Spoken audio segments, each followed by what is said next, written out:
بہرکیف اب آتے ہیں تھوڑا نماز کی طرف، اور نماز کے کچھ فضائل بھی بیان کریں گے اور مسائل بھی۔ ایمان کے اوپر تو بات ہوئی، اب تھوڑا سا توجہ ہماری دین کی طرف ہونی چاہیے۔ عن عقبة بن عامر رضی اللہ تعالی عنہ قال قال رسول اللہ صلی اللہ علیہ وآلہ وسلم ما من مسلم يتوضأ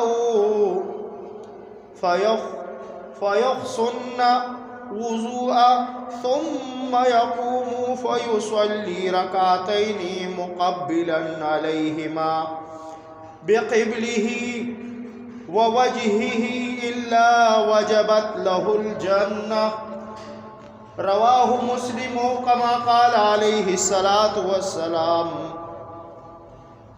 حضرت عقبہ بن عامر رضی اللہ تعالیٰ عنہ سے روایت ہے، فرماتے ہیں کہ جناب نبی کریم صلی اللہ علیہ وآلہ وسلم نے ارشاد فرمایا کہ جو مسلمان بندہ اچھی طرح وضو کرے، پھر اللہ کے حضور میں کھڑے ہو کر پوری قلبی توجہ اور یکسوئی کے ساتھ 2 رکعت نماز پڑھے تو جنت اس کے لیے ضرور واجب ہو جائے گی، جنت اس کے لیے ضرور واجب ہو جائے گی۔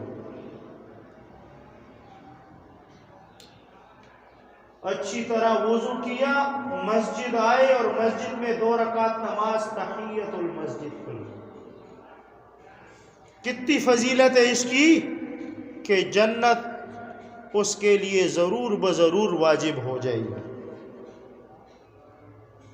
ایک دوسری روایت ہے مسند احمد کی، حضرت زید بن خالد جہنی رضی اللہ تعالیٰ عنہ سے روایت ہے، فرماتے ہیں کہ جناب نبی کریم صلی اللہ علیہ وآلہ وسلم نے ارشاد فرمایا کہ اللہ کا جو بندہ ایسی 2 رکعت نماز پڑھے جس میں اس کو غفلت بالکل نہ ہو، تو اللہ جل جلالہ اس نماز ہی کے صلے میں اس کے سارے بقیہ گناہ معاف فرما دے گا، اس کے سارے بقیہ گناہ معاف فرما دے گا۔ ایک روایت میں آتا ہے، مسلم شریف کی روایت ہے، مسلم شریف کی روایت ہے، حضرت عبداللہ بن مسعود رضی اللہ تعالیٰ عنہ سے روایت ہے، فرماتے ہیں کہ میں نے جناب نبی کریم صلی اللہ علیہ وآلہ وسلم سے دریافت کیا کہ دین میں کون سا عمل اللہ جل جلالہ کو زیادہ محبوب ہے، دین میں کون سا عمل اللہ جل جلالہ کو زیادہ محبوب ہے۔ حضور نبی کریم صلی اللہ علیہ وآلہ وسلم نے ارشاد فرمایا، ٹھیک وقت پر نماز پڑھنا۔ عبداللہ بن مسعود رضی اللہ تعالیٰ عنہ فرماتے ہیں کہ میں نے پھر پوچھا، اللہ کے محبوب اس کے بعد دوسرا کون سا عمل اللہ جل جلالہ کو زیادہ محبوب ہے؟ آپ علیہ السلام نے فرمایا کہ ماں باپ کی خدمت کرنا، ماں باپ کی خدمت کرنا۔ عبداللہ بن مسعود رضی اللہ تعالیٰ عنہ فرماتے ہیں کہ میں نے تیسری مرتبہ پوچھا، اللہ کے محبوب اس کے بعد اللہ جل جلالہ کو کون سا عمل زیادہ محبوب ہے؟ حضور نبی کریم صلی اللہ علیہ وآلہ وسلم نے ارشاد فرمایا، اللہ کی راہ میں جہاد کرنا، اللہ کی راہ میں جہاد کرنا۔ میرے دوستو، حضور نبی کریم صلی اللہ علیہ وآلہ وسلم نے فرمایا کہ ٹھیک وقت پر نماز پڑھنا، اور دوسرا کیا فرمایا؟ ماں باپ کی خدمت کرنا، اور تیسرے نمبر پر کیا فرمایا؟ اللہ کی راہ میں جہاد کرنا۔ میرے دوستو، ماں باپ کی خدمت کرنا، قرآن کریم میں اللہ جل جلالہ نے فرمایا کہ اپنے ماں باپ کے سامنے اف تک نہ کرو، یہاں تک کہ حضور نبی کریم صلی اللہ علیہ وآلہ وسلم سے پوچھا گیا کہ قیامت کی نشانیوں میں سے کچھ نشانیاں بتا دیں، تو فرمایا جب تم دیکھو کہ بچے اپنے ماں باپ کے ساتھ نوکروں والا سلوک کرنے لگ جائیں تو سمجھ جاؤ کہ قیامت آ گئی، سمجھ جاؤ کہ قیامت آ گئی۔ یہ قیامت کی علامات ہیں جو آج کل میرے جیسے عمر کے لڑکے اپنے ماں باپ کو جواب دیتے ہیں اور آگے سے گستاخانہ باتیں کرتے ہیں ماں باپ کے سامنے، تو یہ کیا ہے؟ یہ قیامت کی نشانیاں ہیں۔ اور یہ نشانیاں کیوں نہ سچی ہوں گی؟ ہم قیامت کے قریب آخری لوگ ہم لوگ ہیں۔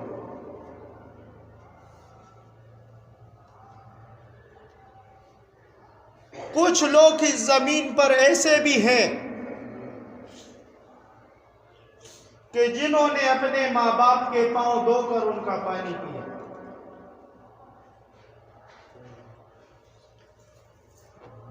اور کچھ لوگ ایسے ظالم بھی ہیں جنہوں نے باپ کو بڑھاپے میں گھر سے نکال دیا۔ اس ذلت اور رسوائی کا سامنا اس دنیا میں بھی ان لوگوں کو کرنا پڑا، اور آج ان لوگوں کی قبریں اکھاڑ کر دیکھو، قبروں میں بھی وہ ذلیل ہو رہے ہوں گے۔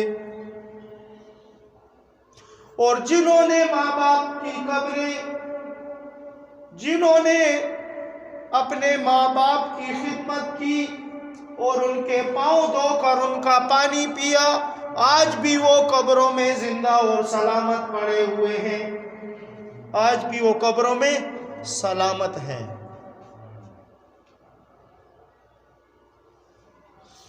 میرے دوستو،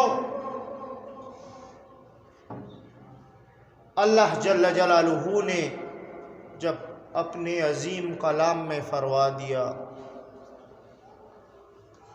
فرمایا کہ والدین کے سامنے اف تک نہ کرو، تو اندازہ لگاؤ کہ اس سے زیادہ پھر خطرے والی گھنٹی کون سی ہوگی کہ اف سے بھی منع کیا گیا، تو اس سے زیادہ خطرناک بات دوسری ہو سکتی ہے؟ تو کوئی یہ کہے اپنے ماں باپ کے سامنے نعوذ باللہ کہ تو چپ کر۔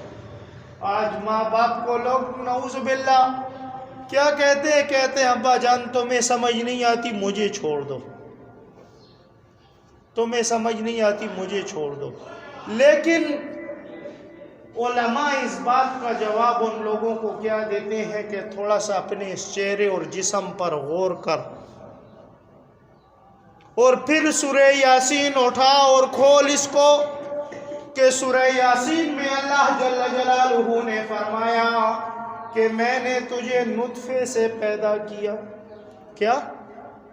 نطفے سے پیدا کیا۔ اوے تو ایک قطرے سے، وہ بھی تیرے باپ کا قطرہ تھا، اور اس قطرے سے تو پیدا ہوا ہے، اس کے قطرے سے، اور اسی کو تو کہہ رہا ہے کہ تجھے سمجھ نہیں، تو کل تمہارا کیا حال ہوگا؟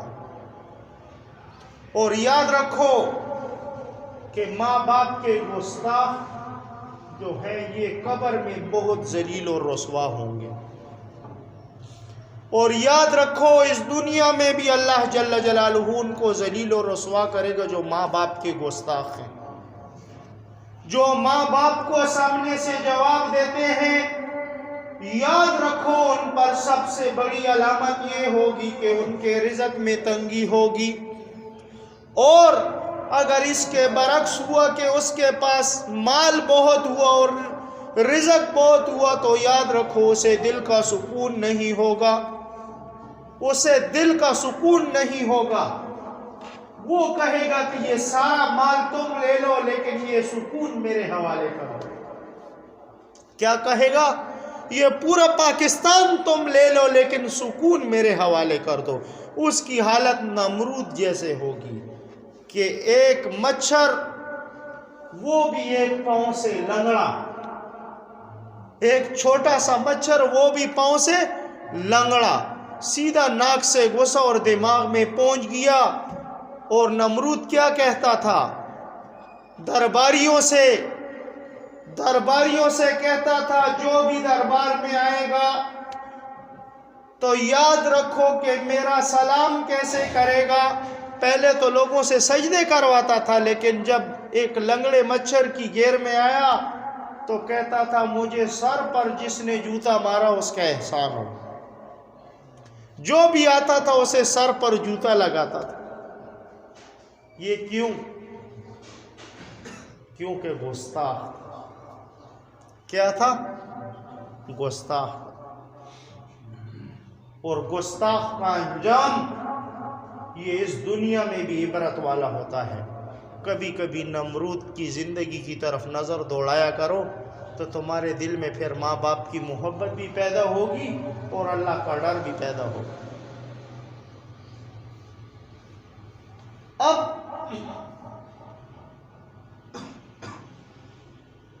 آخری جو بات ہے اس کے اوپر آئیں بات کریں۔ حضرت ابو ذر غفاری رضی اللہ تعالیٰ عنہ سے روایت ہے،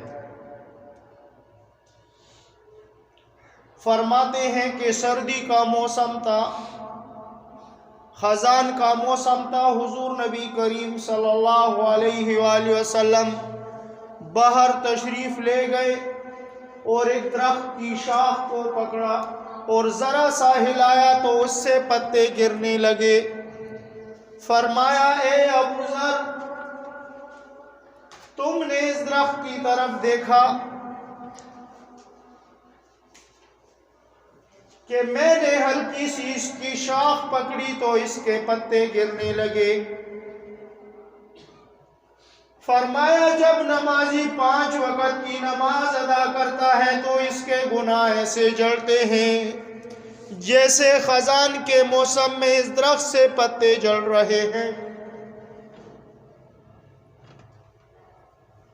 خزان کے موسم میں اس درخت سے پتے جڑ رہے ہیں، جیسے ہوائیں آتی ہیں۔ اور دیکھو یہ سردی کا موسم ہے، اب دیکھو آپ جاؤ درختوں کو دیکھو، پتے خشک ہوئے ہوں گے، تھوڑا سا درخت کو ہلاؤ تو اس کے پتے گرنے لگ جاتے ہیں۔ تو حضور نبی کریم صلی اللہ علیہ وآلہ وسلم نے ابو ذر رضی اللہ تعالیٰ عنہ سے کیا فرمایا؟ فرمایا کہ ایسے ہی نماز پڑھنے والوں کے گناہ جل جاتے ہیں۔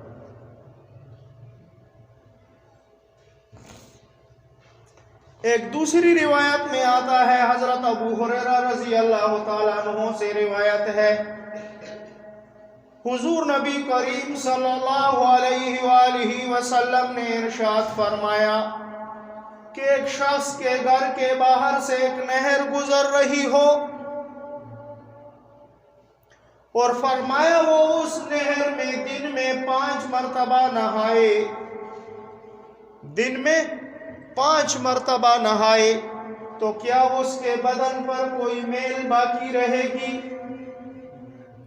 صحابہ نے عرض کیا اللہ کے محبوب، کچھ میل بھی اس کے بدن پر باقی نہیں رہے گی، کیونکہ دن میں 5 مرتبہ نہانے والا بالکل پاک صاف ہو جائے گا۔ حضور نبی کریم صلی اللہ علیہ وآلہ وسلم نے ارشاد فرمایا کہ ایسی ہی مثال 5 وقت نماز ادا کرنے والوں کی ہے، اللہ جل جلالہ ان کو ایسے پاک صاف کر دیتا ہے، اللہ جل جلالہ ان کو ایسے پاک صاف کر دیتا ہے۔ امام احمد ابن حنبل رحمہ اللہ تبارک و تعالیٰ کا ایک واقعہ یاد آیا۔ ایک مرتبہ انہوں نے خواب دیکھا، انہوں نے اللہ جل جلالہ کا دیدار بعض علماء نے لکھا ہے 99 مرتبہ کیا، بعض علماء نے لکھا ہے 100 دفعہ اللہ جل جلالہ کو خواب میں دیکھا۔ امام احمد ابن حنبل رحمہ اللہ نے 100 مرتبہ اللہ جل جلالہ کو خواب میں دیکھا، بعض علماء لکھتے ہیں 99 مرتبہ دیکھا۔ بارکیف اتنی کثیر تعداد میں اللہ جل جلالہ سے ہم کلام اور ملاقاتیں ہوئیں۔ آخری دفعہ پوچھا میرے رب آپ کس پر راضی ہوتے ہیں کہ میں وہ کام کیا کروں؟ فرمایا اے امام احمد ابن حنبل، جب تمہیں فارغ وقت ملے قرآن کی تلاوت کیا کرو، میں اس پر بہت خوش ہوتا ہوں۔ وہ امام احمد ابن حنبل تقوی کے متعلق اور پرہیزگاری کے متعلق ایک مرتبہ خواب دیکھا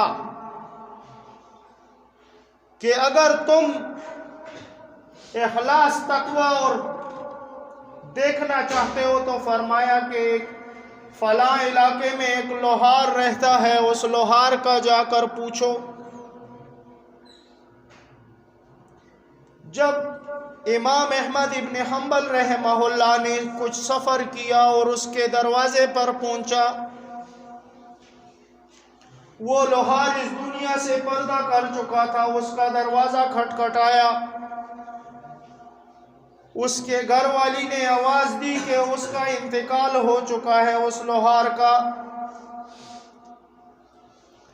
کہا بس کچھ پوچھنے کے لیے آیا ہوں کہ تمہارے میاں کیا عمل کیا کرتے تھے کہ اللہ کو اتنے محبوب ہیں۔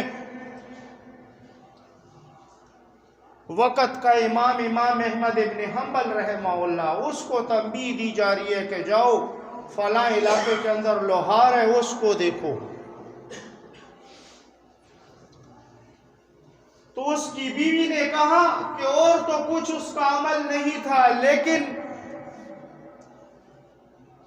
نماز کا وقت ہوتا تھا، نماز کا، تو وہ اپنی دکان میں بیٹھا کام کر رہا ہوتا، جیسے اذان کی آواز آتی تو ان کا جو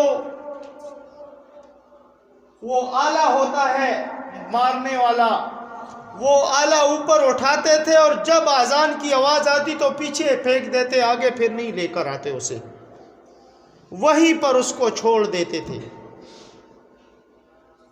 فرمایا کہ یہ عمل ہے اس کا۔ ایک لوہار کا عمل اللہ جل جلالہ کو اتنا اچھا لگا، دیکھو کہ وہ اس ہتھوڑی کو اٹھا رہا ہے جس سے وہ لوہا ٹوٹتا ہے، اور اذان کی آواز سنتا ہے تو وہ ہتھوڑی وہی رہ گئی، پیچھے گر پڑی لیکن آگے لوہے کو نہیں ماری، سیدھا دکان چھوڑ کر اللہ کی راہ کے لیے نکل گیا نماز کے لیے۔ تو وقت کے امام، جو وقت کے غوث اور ولی تھے امام احمد ابن حنبل، اس کو اللہ جل جلالہ نے تنبیہ دی کہ جاؤ فلاں علاقے میں لوہار ہے، اس لوہار کا تقوی دیکھو اور اس سے سیکھو، اندازہ لگاؤ۔ اور آج ہماری یہ حالت ہے کہ امام صاحب جب سلام پھیرتے ہیں تو جمعے کا دن جو تمام دنوں کا سردار ہے، جمعے کا دن جس کو یہ فضیلت حاصل ہے کہ تمام دنوں کا سردار ہے یہ جمعے کا دن، اس دن بھی لوگ سلام پھیرتے ہیں تو بھاگ جاتے ہیں اور سنتیں نہیں پڑھتے۔ بتاؤ، میں ان لوگوں سے یہ پوچھتا ہوں کہ حضرت کہ یہ جمعے کے دن یہ 2 فرض کیوں ہیں؟ عام دنوں میں 4 فرض ہیں اور ان دنوں میں 2 فرض ہیں، آخر اس کے اندر کیا بات ہے؟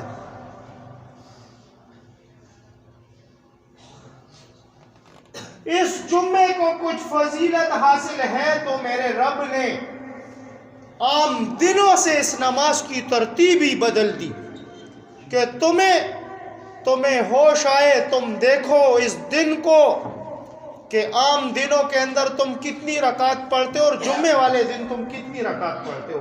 یہ جمعے والے دن اتنی سنتیں زیادہ کیوں ہیں؟ وہ ہم اسکول میں تھے تو ایک سوال آیا تھا کہ علامہ اقبال کو پاکستان کے بانیوں میں کیوں شمار کیا جاتا ہے؟ تو ایک طالب علم کو جواب معلوم نہیں تھا، اس نے کہا اس میں بھی چال ہے۔ اس نے جواب میں کیا لکھا تھا؟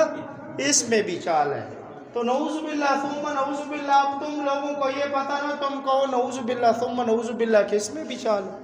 عام دنوں میں 10 رکعتیں اور اس دن میں یہ 12-14، نعوذ باللہ۔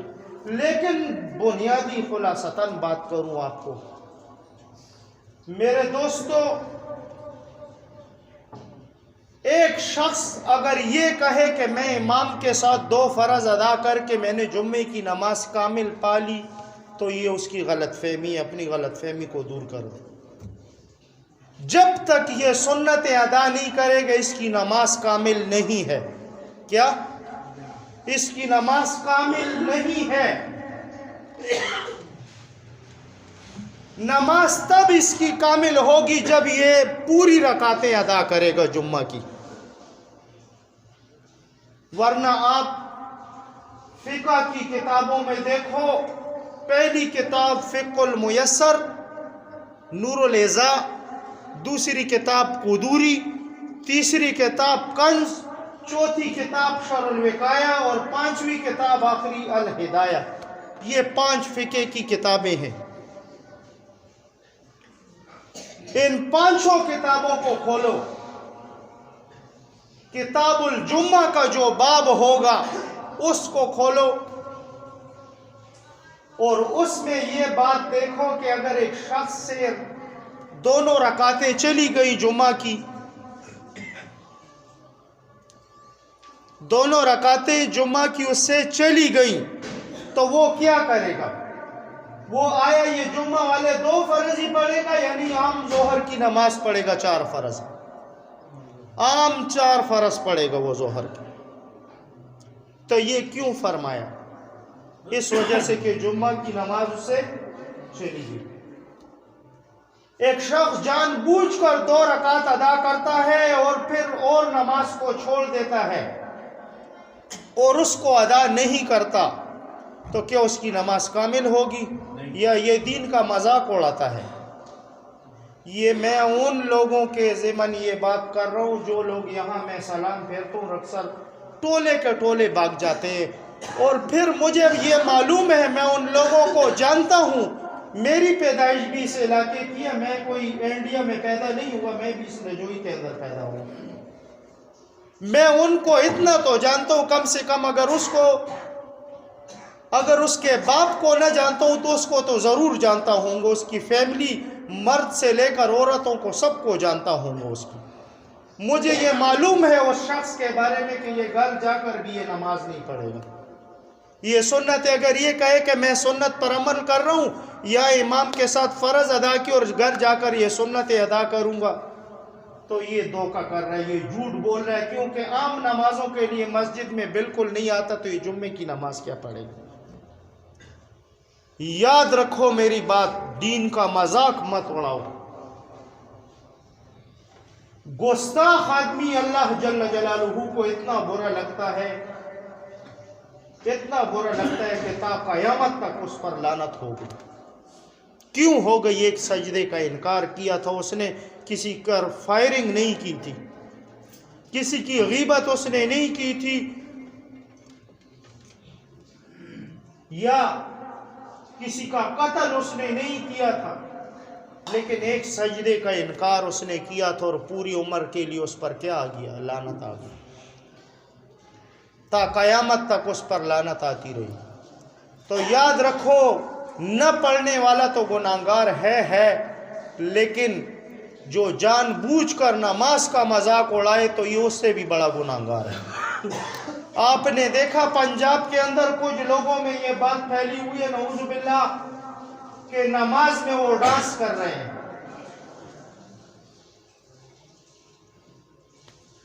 یہ مشہور ہوئی ہے یہ بات، اگر یہ اسلامی ملک ہوتا تو ان کی گردنیں روڈوں پر پڑی ہوتی۔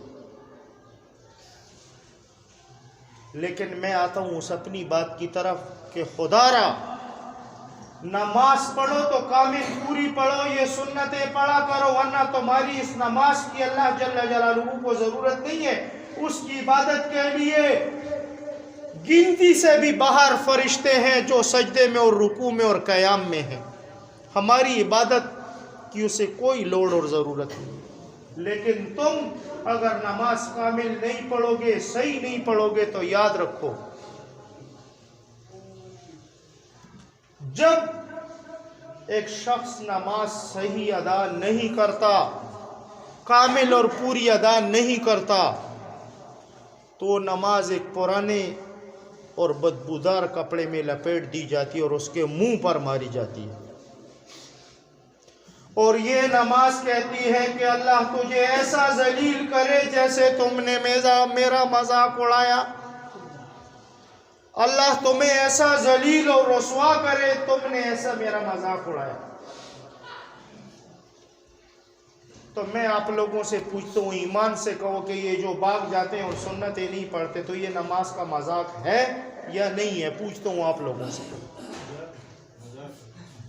یاد رکھو یہ بات، اگر ایک شخص اتنا تقویدار اور پرہیزگار ہو کہ ہاں وہ کہے کہ بھائی بس مجھے کوئی تکلیف ہے، کوئی شوگر ہے، مجھے بار بار پیشاب آتا ہے، مجھے میرا عذر ہے اور میں اس وجہ سے مسجد میں فرض پڑھ کے گھر جاتا ہوں کہ مجھے تقاضا ہوتا ہے کہ میں پیشاب کروں اور پھر اس کے بعد وضو کروں اور سنتیں اس کے بعد پڑھتا ہوں اور پھر صلاۃ تسبیح پڑھتا ہوں، تو میں کہتا ہوں کہ چلو یہ تو اس کی مجبوری ہے، ٹھیک ہے۔ لیکن ایک شخص یہاں سے اٹھ کر جائے، پورا ہفتہ مجھے پتا ہے کہ مسجد کا منہ بھی نہیں دیکھتا، پورا ہفتہ مسجد کا منہ بھی نہیں دیکھتا اور وہ ایسے ہی چلا جائے، تو ایمان سے کہو کہ اس کے بارے میں امام کا کیا گمان ہونا چاہیے؟ آپ لوگوں سے پوچھتا ہوں، امام کیا کہے گا کہ یہ گھر میں سنتیں ادا کرے گا، یہ چھوڑ دے گا اس کو؟ یاد رکھو کہ یہ نماز کا مذاق اڑانا ہے، سنتیں چھوڑ دینا یہ کیا ہے؟ یہ نماز کا مذاق اڑانا ہے۔ اس بات کی طرف تھوڑی سی توجہ دو۔ اب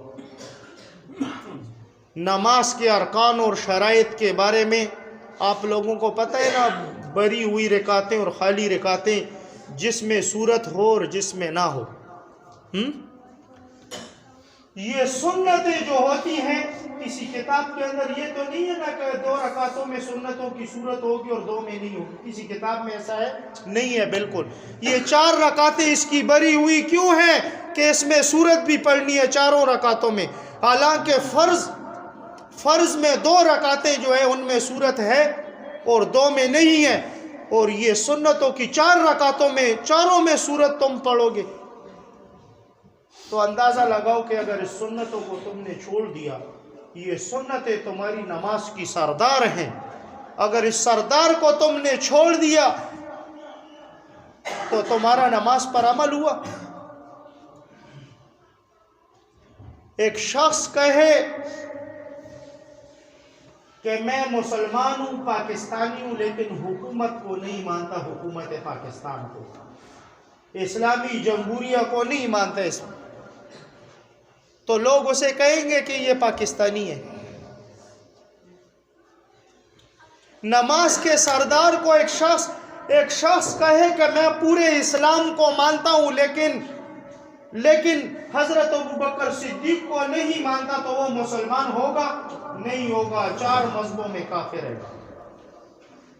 اگر ایک شخص کہے کہ میں حضور نبی کریم صلی اللہ علیہ وآلہ وسلم کی تمام بیویوں کو مانتا ہوں لیکن اما عائشہ کو نہیں مانتا، وہ مسلمان نہیں ہے، کافر ہے 4 مذہبوں میں۔ ایک شخص کہے کہ میں جمعہ کے فرائض کو تو مانتا ہوں لیکن جمعہ کی سنتوں کو نہیں مانتا، تو یہ بھی مسلمان نہیں ہے، یہ بھی دار اسلام سے خارج ہے، کافر ہے۔ کیوں کافر ہے؟ کیونکہ ان سنتوں میں کیا پڑھا جاتا ہے؟ سبحانک اللہم و بحمدک و تبارک اسمک، اللہ پاک کی حمد و ثنا ہے۔ سورہ فاتحہ میں آپ کیا پڑھتے ہیں؟ الحمدللہ رب العالمین، تمام تعریفیں اس کے لیے جو تمام مخلوقات کا مالک ہے، الرحمن جو عام مہربان ہے دنیا میں تمام مخلوقات پر، الرحیم جو خاص مہربان ہے قیامت میں مومنوں پر نہ کہ کفاروں پر۔ بتاؤ کہ تم اس کا انکار کر دو تو اسلام سے تمہارا کوئی واسطہ رہا؟ نہیں رہا۔ یہ عرض میں یہ کر رہا ہوں، مانتے الحمدللہ سب ہیں، لیکن یہ جان بوجھ کر سنتیں چھوڑنا یہ عظیم گناہ ہے، گناہ کبیرہ ہے۔ اللہ کی ذات کا تو کوئی منکر ہو جائے تو وہ تو مسلمان ہی نہیں ہے، کافر، وہ دہریہ ہو گیا پھر تو۔ لیکن اس بات کا خیال رکھنا چاہیے، تمام سامعین جتنے بھی ہیں، خدا را اپنی سنتیں کامل پڑھا کرو، صحیح طریقے سے پڑھا کرو۔ جمعہ کے دن دیکھتا ہوں میں تو ایسے بھاگتے ہیں جیسے کسی نے اعوذ باللہ پڑھا اور یہ بھاگ گیا۔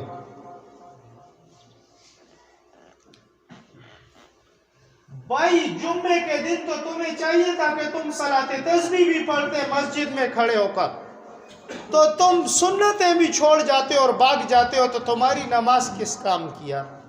ایک تو یہ ہے کہ چل تم اتنے تقوادار اور پرہیزگار ہو، وقت کے غوث ہو کہ تم گھر میں جا کر یہ سنتیں پڑھو اور اس کے بعد صلاۃ تسبیح بھی پڑھو گے تو میں مان لوں گا کہ ہاں تم سب وقت کے غوث ہو، اور یہ گناہگار ہم ہی ہیں جو آپ کے سامنے ہیں۔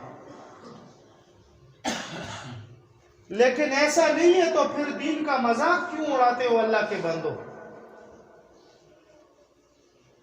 یا تو نماز میں دیکھو گے پوری مسجد بھری ہوگی اور سلام پھیرو گے دیکھو گے تو ایسا لگے کہ کسی نے اعوذ باللہ پڑھا اور سب بھاگ گئے۔ تو اس کی احتیاط ہونی چاہیے،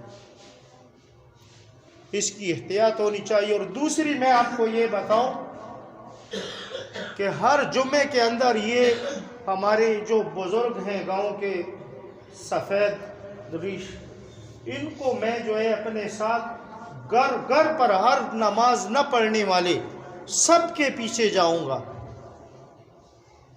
جو شخص نماز کے لیے نہیں آئے گا اس کی منت کریں گے، اس کے لیے دعائیں بھی کریں گے، مسجد میں سب کچھ کریں گے، لیکن اس مسجد کو بھرو، خدا را مسجد کو بھرو۔